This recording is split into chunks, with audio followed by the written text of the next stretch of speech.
Bonsoir Djibril, vous faites partie du comité AMEB, qui est le comité Halte au massacre en Birmanie.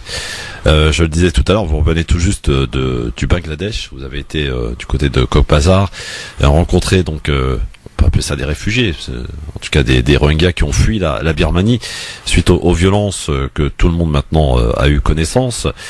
Vous êtes allé les visiter pendant 2 semaines et demie, qu'est-ce que vous y avez vu? Racontez-nous un petit peu ce qui se passe réellement là-bas. Alors, ce qui se passe sur place, au niveau des besoins des réfugiés, vous imaginez bien que 620 000 réfugiés qui sont arrivés dans l'un des pays les plus pauvres du monde, donc le Bangladesh, en moins de 2 mois. Forcément, c'est des besoins qui sont énormes et qui peuvent pas tous être couverts par le gouvernement ou par les ONG qui sont en permanence sur place.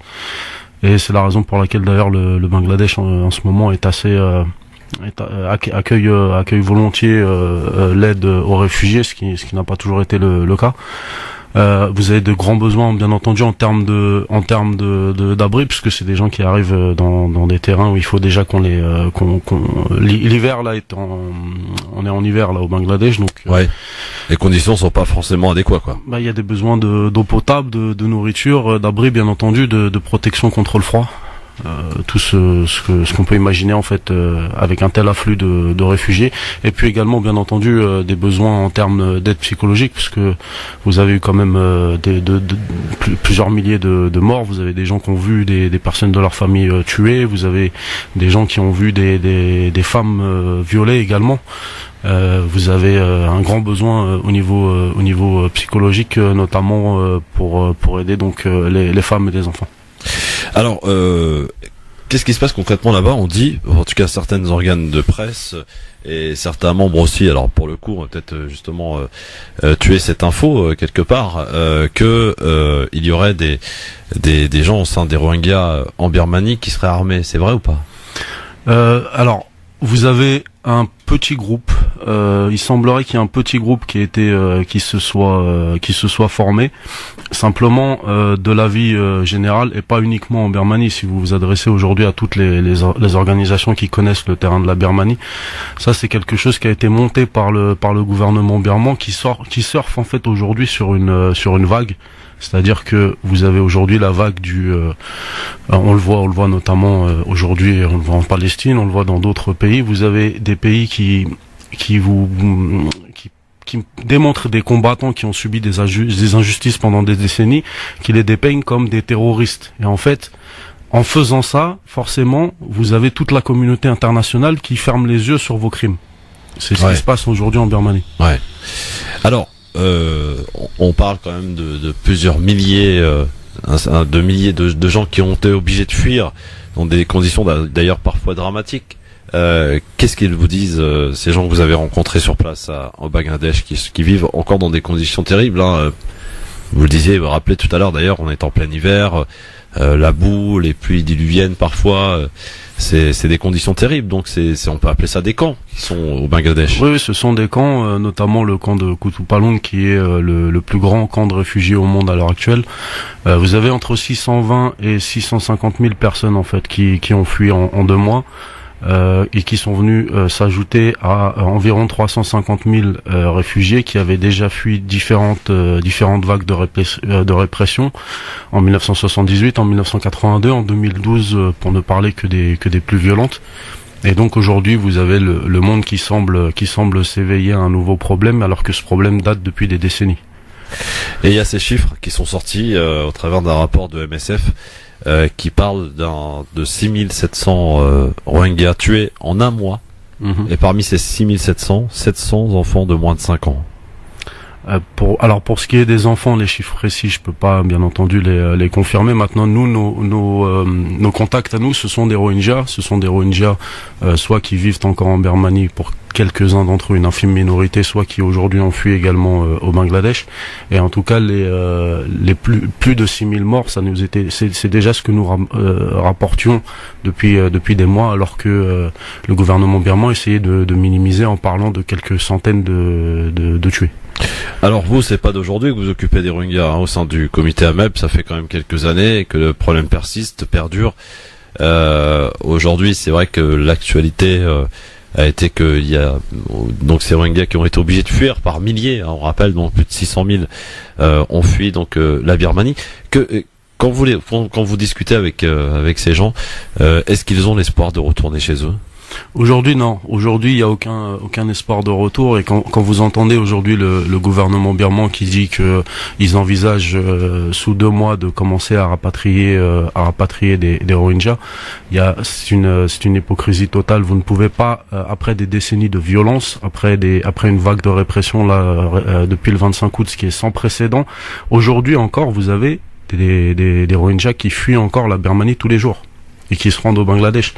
Et aujourd'hui, on est en train de... On va peut-être d'ailleurs expliquer comment il l'a fui, parce que c'est en prenant des risques incroyables, en traversant une rivière, en marchant pendant de nombreux kilomètres pour rejoindre le camp de Cox's Bazar notamment.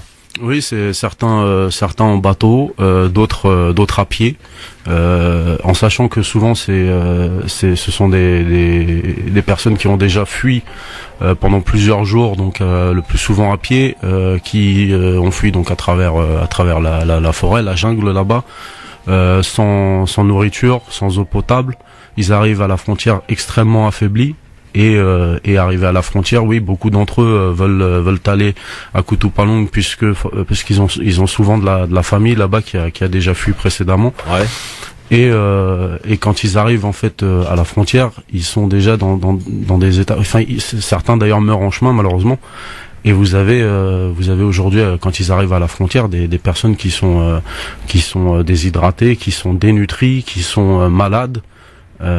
Parfois blessés bien entendu puisqu'ils ont fui des combats, des massacres. Des massacres, oui. Justement, vous avez aussi rencontré des gens qui ont vu toute une famille, la leur en l'occurrence, partir devant eux, devant leurs yeux, des enfants qui ont vu leur mère se faire violer, des maris qui enfin plutôt des femmes qui sont en grand nombre d'ailleurs, je crois, parmi les gens qui ont fui la Birmanie, ce sont les femmes qui sont majoritaires.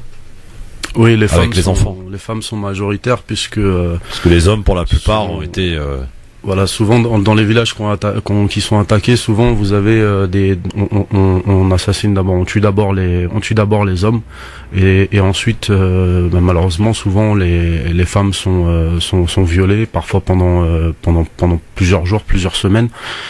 Et donc effectivement vous avez comme on essaye l'armée essaye d'éliminer systématiquement les hommes pour ne pas avoir la moindre résistance, ne pas avoir la moindre résistance opposée à eux. Effectivement, dans les faits, vous avez plus de femmes et d'enfants qui survivent proportionnellement. Est-ce qu'ils sont sensibles, ces Rohingyas qui ont fui donc la Birmanie, à cet élan, j'allais dire international, qui s'est enclenché à l'issue du mois d'août, avec des ONG évidemment qui sont très présents, mais aussi avec des dirigeants du monde qui pour le coup ont parlé de nettoyage ethnique, on le rappelle quand même, à l'image de notre président Emmanuel Macron, mais pourtant rien ne bouge, rien ne change. C'est justement le problème, c'est qu'en fait il voit bien effectivement, et c'est quand même la moindre des choses, quand vous avez 650 000 personnes qui sont obligées de fuir des violences, forcément la communauté internationale ne peut plus rester silencieuse et aveugle. Mais dans les faits, eux, ce qu'ils constatent, c'est qu'il y a aujourd'hui, à l'heure actuelle, rien de viable ne leur est proposé. Eux, bien entendu, leur pays, c'est la Birmanie. Ils n'ont pas vocation à s'éterniser au Bangladesh dans des camps où concrètement ils ne peuvent pas travailler. Ils sont dépendants ils ne peuvent pas reconstruire une vie en fait. Ils sont dépendants de l'aide humanitaire. Mais aujourd'hui, ils n'ont aucun espoir dans un futur proche de retrouver leur foyer. De toute façon, de leur point de vue, ils ne retourneront pas là-bas sinon pas la garantie que leur sécurité sera assurée. Or, comme je le disais, vous avez plusieurs décennies de propagande, de violence à leur encontre, qui forcément ne les incite pas à croire que du jour au lendemain ils seront les bienvenus et qu'on va leur rendre leurs droits. D'ailleurs, les revendications des Rohingyas aujourd'hui, ils s'organisent à l'intérieur des camps et ils ont des revendications qui sont très claires, qui sont le rétablissement de leurs droits, le rétablissement de leur nationalité qui leur a été retirée. Oui, parce qu'on rappelle qu'ils sont apatrides, Ouais, en 1982, en fait, une loi, alors que leurs aïeux vivaient là-bas depuis plusieurs générations, une loi, tout d'un coup, est venue, le gouvernement leur a confisqué leur carte d'identité pour leur remettre à la place des cartes de résidents temporaires, des cartes de réfugiés, comme quoi ils étaient des immigrés illégaux venus du Bangladesh. Et donc, bien entendu, eux, ce qu'ils attendent, c'est que leur sécurité soit assurée, et que les criminels, notamment les militaires, soient jugés et soient en tout cas mis hors d'état de nuire pour espérer un retour dans des conditions un minimum safe, un minimum sûr pour eux. Alors, Djibril, c'est vrai qu'on a tous quelque part des ambitions, des rêves, des prétentions.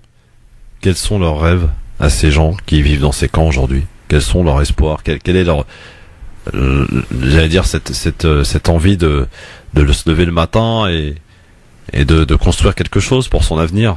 L'espoir aujourd'hui, c'est un mot qui quelque part est, en tout cas l'espoir à court terme, est totalement banni de leur. Enfin, ils n'ont plus de rêve. Aujourd'hui, ils n'ont plus de rêve. Tout ce à quoi ils ont toujours aspiré, c'est de continuer leur vie en fait. Eux, ils n'ont jamais été dans des revendications extrêmement, qu'elles soient identitaires ou qu'elles soient économiques, politiques. C'est des gens qui simplement faisaient partie d'un pays et aspiraient à continuer à vivre leur vie dans ce pays, en Birmanie. Alors, vous allez y retourner, vous, en tant que oui, au mois de février, on y retourne, le collectif AMEB. Quel est aujourd'hui concrètement, parce qu'on entend beaucoup de choses de la part de différentes ONG, d'après ce que vous avez vu sur place, de quoi ont-ils besoin aujourd'hui? De quoi, comment, en tout cas, peut-on nous les aider? Aujourd'hui, les besoins sont divers.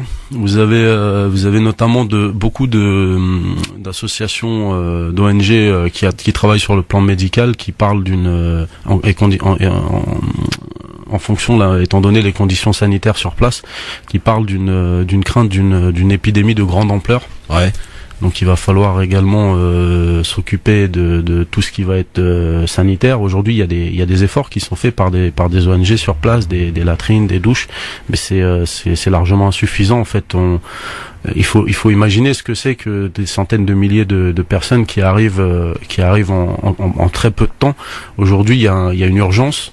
Il y a également, malgré toute la nourriture qui a été apportée, vous avez même des gouvernements qui ont fait des dons, la Turquie, l'Indonésie, le Maroc. Vous avez également des besoins parce que en fait les nouveaux arrivants qui ne sont pas encore enregistrés souvent ne sont pas bénéficiaires de ces dons. Et vous avez bien entendu des besoins en termes d'éducation. Vous avez des enfants qui n'ont pas été admis, donc les ados n'ont pas été admis au lycée, ni au collège. Les enfants n'ont pas été admis dans le premier au primaire en fait depuis des décennies. Et aujourd'hui, ils arrivent et ils sont réfugiés dans un autre pays et qui malheureusement ne peut pas prioriser leur éducation par rapport à celle de leurs propres enfants. C'est un pays très pauvre, le Bangladesh. Donc il y a de grands besoins en termes d'éducation, notamment si on considère que de toute façon pour le moment, ça va être très difficile à court terme de permettre à ces réfugiés de rentrer dans leur pays. Et donc par conséquent, eux ne veulent pas rester dépendants toute leur vie. Ils sont comme tout un chacun. Ils veulent pouvoir travailler, fonder un foyer, enfin avoir une vie un tant soit peu normale. Pour cela, il est nécessaire qu'ils aient accès à l'éducation. Alors, très important en tout cas de rappeler tout ça, Djibril. Je rappelle que vous faites partie du collectif AMEB et depuis de nombreuses années vous vous êtes concentré sur les Rohingyas. D'abord, pourquoi vous êtes concentré uniquement sur les Rohingyas? C'est pourquoi? En fait, le collectif AMEB, il est composé de bénévoles qui se connaissaient avant sur des opérations relativement des opérations un peu de militantisme. Ouais. Et en fait, il se trouve que un jour, une sœur de Nantes est venue. Elle avait sa petite association. Elle est venue faire une petite manifestation qui parlait des Rohingyas. C'était à la mi-2012. Et en fait, on s'est tous appelés parce qu'on n'était pas au courant de ce qui se passait là-bas. Oui, c'était très peu médiatisé. C'était très peu médiatisé. Et nous, on était surpris parce qu'on était quand même, à notre niveau, on était quand même assez intéressé par tout ce qui était discrimination, par tout ce qui était les miséreux en fait dans le monde d'une manière générale et plutôt mobilisés. Et on a été un peu surpris de pas être au courant du problème, mais en fait quand elle est venue, il y a une centaine de personnes qui sont venues, donc elle a fait une manifestation à Paris, une centaine de personnes y a participé, dont nous. Et en fait, en partant, elle nous a dit voilà, moi j'ai ma petite association, je suis tout seul à la gérer, je pourrais pas m'occuper de ce problème. Moi je suis venu, j'ai essayé de faire entre guillemets ma part du travail, c'est-à-dire je suis venu, j'ai essayé de réveiller un peu les consciences. Maintenant, il serait bien que d'autres associations prennent le relais. Et c'est ce qui nous a décidé en fait dans les jours qui ont suivi à monter le collectif AMEB et très rapidement on est devenu parce qu'on a quand même énormément travaillé sur la question, on a pris énormément de contacts, on s'est rendu sur place à plusieurs reprises et donc on est devenu l'une des associations référentes en termes de spécifiquement des Rohingyas. Pas uniquement, y compris d'autres minorités qui sont notamment dans l'État Shan et dans l'État Kachin, des minorités chrétiennes qui sont également persécutées à une échelle vraiment moindre aujourd'hui, heureusement, et c'est pour ça qu'on en parle moins. Nous et les médias, hein, d'une manière générale, malheureusement, il y a une espèce de, que ce soit au niveau des ONG, des grandes ONG, que ce soit au niveau des médias, il est malheureusement souvent, on constate que c'est le buzz qui fait réagir les gens. Bah oui, alors, on l'a vu d'ailleurs au travers de l'action avec Omar Sy il y a pas longtemps là, hein, ça a effectivement créé le buzz. Avec ces 24 heures ou 48 heures, je sais plus, d'action en tout cas pour aider les Rohingyas. C'est malheureusement, il y a comme ça que ça marche en tout cas. Mais aujourd'hui, vous avez besoin de quoi vous concrètement pour continuer à votre action, continuer à être présent sur place, continuer à les aider les Rohingyas? Vous avez besoin de quoi aujourd'hui de la part de, si les auditeurs évidemment sont sensibles et je suppose qu'ils le sont, à votre action, à vos actions? Comment peuvent-ils vous aider pour que bien ça puisse, s'agrandir et que vous puissiez, de manière plus tranquille, répondre aux besoins? Alors la première chose, c'est qu'aujourd'hui, comme on vient de le dire, le buzz fait tout. Donc avant qu'Omar Sy, d'ailleurs c'est une très bonne chose qu'il soit parti là-bas. Avant qu'il aille là-bas, le soufflet était déjà un peu en train de retomber, si vous voulez. On commençait déjà à ne plus entendre parler des Rohingyas. On a tendance d'ailleurs à passer rapidement sur une autre actualité, hein, vous avez remarqué. Tout à fait. Et du coup, tout ce qui va être tout ce qui permet de médiatiser le problème, et nous on travaille beaucoup justement là-dessus avec des comment dirais-je, des médias et des contacts qui sont sur place pour essayer de diffuser un maximum l'information. Donc déjà ce qu'on demande à tout un chacun, c'est effectivement d'essayer de diffuser au maximum nos informations et celles des autres sites, à condition qu'ils soient sérieux, qu'on se retrouve pas dans une situation où parfois vous avez des gens qui bien intentionnés postent des photos qui ne sont pas en rapport avec le problème et qui du coup vous avez tout de suite des personnes qui cherchent à décrédibiliser les Rohingyas en disant que les informations sont fausses, notamment ça commence d'ailleurs par le gouvernement birman. Ensuite, bien entendu, nous on travaille sur place, on fait au maximum le maximum d'aide alimentaire, des abris, des distributions. Là, on a fait des distributions de couverture et de bois pour le chauffage puisque l'hiver est arrivé. On essaye de. Vous avez besoin de dons alors pour ça. Place, et voilà, bien entendu, le côté les dons sont importants puisque ça reste le nerf de la guerre. Et vous avez évidemment, je suppose, ramené des images avec vous.